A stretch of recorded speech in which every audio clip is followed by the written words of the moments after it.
Before she was Duchess Catherine, before the tiaras, the palace balconies, and the cameras that follow her every move, she was simply known as Kate.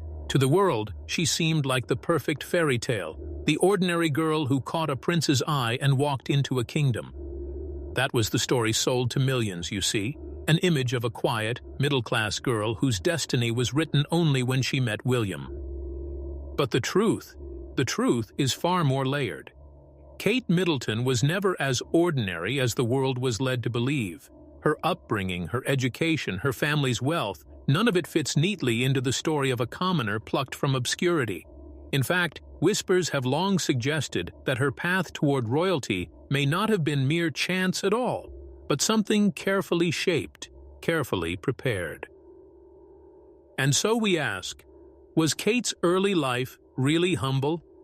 Or was she always destined to step into the crown's shadow? Tonight, we uncover the secrets of Catherine's beginnings, the hidden pieces of her personality, her ambitions, and her family's journey long before she ever became the Duchess of Cambridge. Today, Catherine, Princess of Wales, is one of the most recognized women in the world. She is admired not only as the wife of Prince William, the heir to the throne, but as a devoted mother of three, a global-style icon, and a respected senior royal whose grace under pressure has won her both headlines and hearts. She is the image of stability in a monarchy often defined by turmoil. Cameras capture her every move, the world watches her every appearance, and millions see her as the very embodiment of what the modern British monarchy should represent. But what we see now, the polished, poised Catherine standing at William's side, was not always her reality. Before the titles, before the palaces, before the endless scrutiny, she was simply Kate Middleton, a young woman with ambitions of her own, a student navigating university life, and the daughter of a family that carefully balanced privilege with a hunger for more. Her journey to royalty did not begin with a chance encounter at St. Andrews. It began much earlier, in the choices her family made, in the values instilled in her from childhood, and in the quiet resilience she carried long before she ever wore a crown. And yet, so little of this part of her life is ever truly discussed. The public knows the fairy tale, but the path leading to it remains largely hidden. To understand Catherine today, to understand her strength, her patience, and her ability to navigate the ruthless pressures of royal life, you must first know the story of who she was before. Because Catherine's life is not simply about marrying into royalty, it is about a woman who step by step transformed herself, through ambition, through determination, and through quiet endurance, into someone the world would one day call its future queen. Catherine Elizabeth Middleton was born on January 9, 1982, at the Royal Berkshire Hospital in Reading. To the outside world, her beginnings were modest. Her parents, Michael and Carol Middleton, both had careers in the airline industry. Michael worked as a flight dispatcher, while Carol was a flight attendant. Yet behind this ordinary image lay an ambition that would, over the years, transform the family's fortunes and open doors that few could have imagined at the time. In the mid-1980s, Carol launched Party Pieces, a mail-order party supplies company that quickly grew into a multi-million-pound business. The success of this venture elevated the Middletons from their modest airline roots into the world of the wealthy. By the time Kate was a teenager, the family was firmly established in an affluent corner of Berkshire, with the trappings of success: large homes, prestigious schools, and a lifestyle far from the working-class roots Carol herself had known. The Middletons were also not without aristocratic ties. Almost overnight, she was thrust from relative obscurity into the blinding glare of the world's media. The fairy tale image of the prince and the ordinary girl was irresistible to tabloids. Yet with it came relentless commentary, most of it unkind. The Middletons' background was dissected mercilessly. Despite their wealth, Kate was branded a commoner, unworthy of royal status. The media painted her as ambitious, calculating, even suggesting her mother, Carol, had engineered Kate's university choice to place her in William's path. And when William hesitated to propose, the ridicule turned sharp. She was cruelly nicknamed Weighty Katie, mocked for her patience, her loyalty, her supposed lack of career ambition. It was a brutal test, one that might have broken someone less resilient, but Kate's response was quiet determination. While William pursued his military training, she worked for her family's company, dabbled in fashion, and tried to live as normally as possible under impossible circumstances.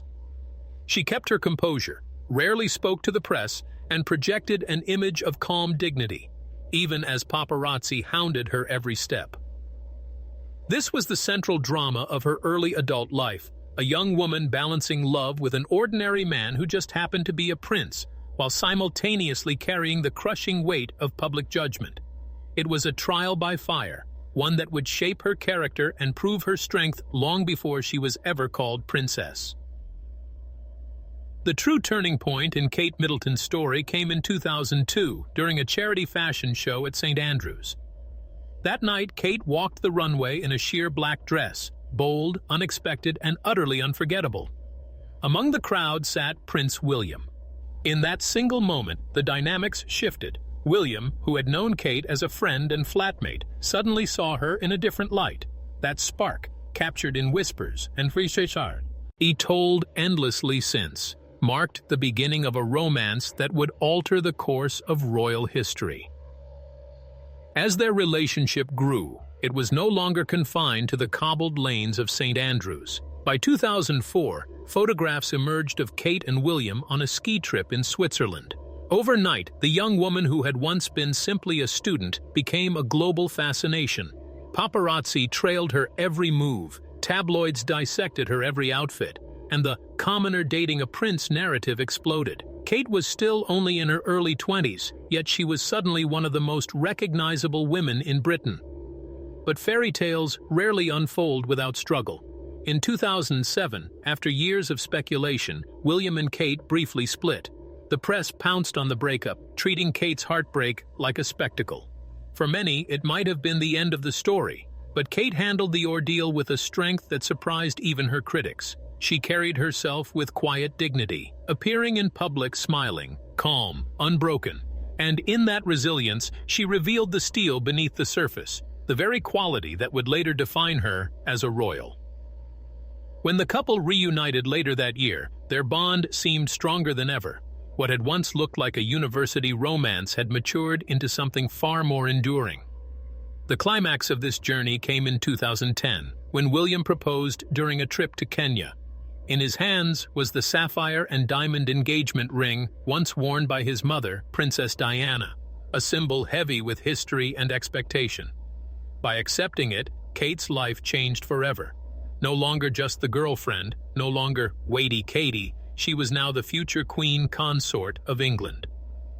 From the runway of a student fashion show to the moment she slipped Diana's ring onto her finger, Kate Middleton's transformation was complete. From a private young woman navigating love and ambition to a public figure poised to step into the most scrutinized role in the world. Through Michael's side, Kate's lineage connects distantly to Old English gentry, giving the family a subtle but notable link to the upper classes. And yet, Carol's background kept them grounded. Her mother worked at a jewelry counter, her father in a builder's firm. This unique blend of polished aspiration and working-class resilience would deeply shape Kate's character. Her childhood was a mix of stability and adventure. For a few years, the family relocated to Jordan, where Michael's job took them. Young Kate attended an English-speaking nursery school there, exposed to a global environment that broadened her worldview before she even turned 5. When the family returned to Berkshire, they settled into the rhythm of English country life, ensuring Kate and her siblings, Pippa and James, received the very best education. Kate was enrolled in elite schools, first at St. Andrews Prep, later at Down House, and eventually at the prestigious Marlborough College. Teachers and classmates described her as shy and somewhat awkward, but also sporty, hardworking, and academically capable. She excelled at hockey, tennis, and cross-country running, balancing her natural reserve with a competitive edge. But like many children, Kate faced challenges. As a toddler, she underwent head surgery after a minor accident, leaving her with a small scar still visible today. She also carried insecurities about fitting in among wealthier, more aristocratic peers. Yet behind the shyness, she had a playful streak. Friends recall her pranks, her laughter, and her ability to surprise those who underestimated her. This was the foundation of Catherine, a young woman shaped by privilege but also by quiet determination, resilience, and the ability to adapt, a quality that would later serve her well inside the unforgiving world of the monarchy. As Kate Middleton moved from her school days into young adulthood, the world around her began to shift. Gone was the shy girl tucked away in the relative safety of elite boarding schools. In her place emerged a young woman testing her independence, stepping carefully into the wider world. After finishing Marlborough College, Kate chose to take a gap year before university, something that would profoundly shape her outlook. She spent part of that time in Florence studying art history and traveled to Chile to take part in a Raleigh international expedition. These experiences pulled her out of her comfort zone, exposing her to new cultures, challenging her physically and giving her a taste of the independence she would soon need. Then came her arrival at the University of St. Andrews in Scotland, a decision that, in hindsight, would change not only her life, but the future of the monarchy. Initially enrolled to study history of art, Kate was just another student walking the cobbled streets of the university town. But fate, or perhaps careful circumstance, placed her in the same halls, the same lecture theaters, and eventually the same social circle as Prince William. At first, their relationship was nothing extraordinary, classmates, acquaintances, part of the same friend groups.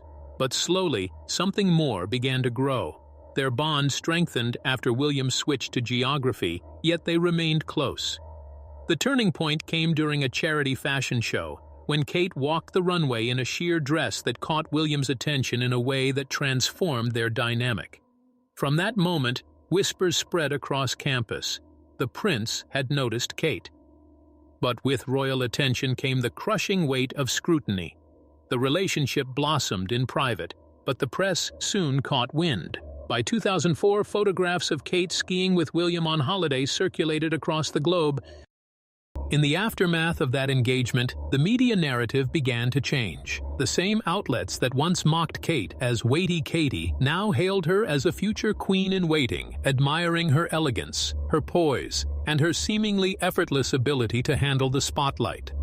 What had been doubts about her background melted into admiration for the grace with which she stepped into a role most would find unbearable. Kate adapted quickly to the rituals and expectations of royal life. She immersed herself in traditions, learned the delicate balance of duty and restraint, and carried the immense burden of public scrutiny without complaint. Where others had faltered under pressure, Princess Diana overwhelmed by relentless attention, Sarah Ferguson consumed by scandal, Kate's steady presence was striking. She did not rebel, nor did she crumble. Instead, she approached the monarchy as she had approached every stage of her life, with quiet discipline, composure, and a relentless work ethic. And it was her upbringing that made this possible. The stability of her family, the values instilled by her parents, and the resilience forged in her early years gave her the tools she needed. The girl once described as shy and reserved had become a woman of strength and steadiness, precisely the qualities the monarchy so desperately needed in an era of uncertainty. The consequence of her transformation was clear. Catherine was no longer just Kate Middleton, the girlfriend who had waited. She had become an anchor within the royal family, a woman whose grace and endurance began to heal old wounds, restore public faith, and prepare her to one day stand at William's side as queen. Kate Middleton's journey makes one truth impossible to ignore. She was never an accidental royal. From the very beginning, her life carried the foundation needed for the role she now holds, the discipline instilled by her parents, the resilience forged in her childhood, the composure learned in the face of relentless scrutiny, all of it prepared her for a destiny that seemed, on the surface, improbable. It is almost impossible not to look back with wonder. The shy girl walking the halls of Marlborough College, the student striding nervously into St. Andrews, the young woman mocked by tabloids as Weighty Katie. She is the same figure who now stands as Princess of Wales and the future Queen Consort of England. Her transformation is not the tale of chance, but of quiet strength, patience, and an ability to endure where so many others could not. And yet, her story is still being written.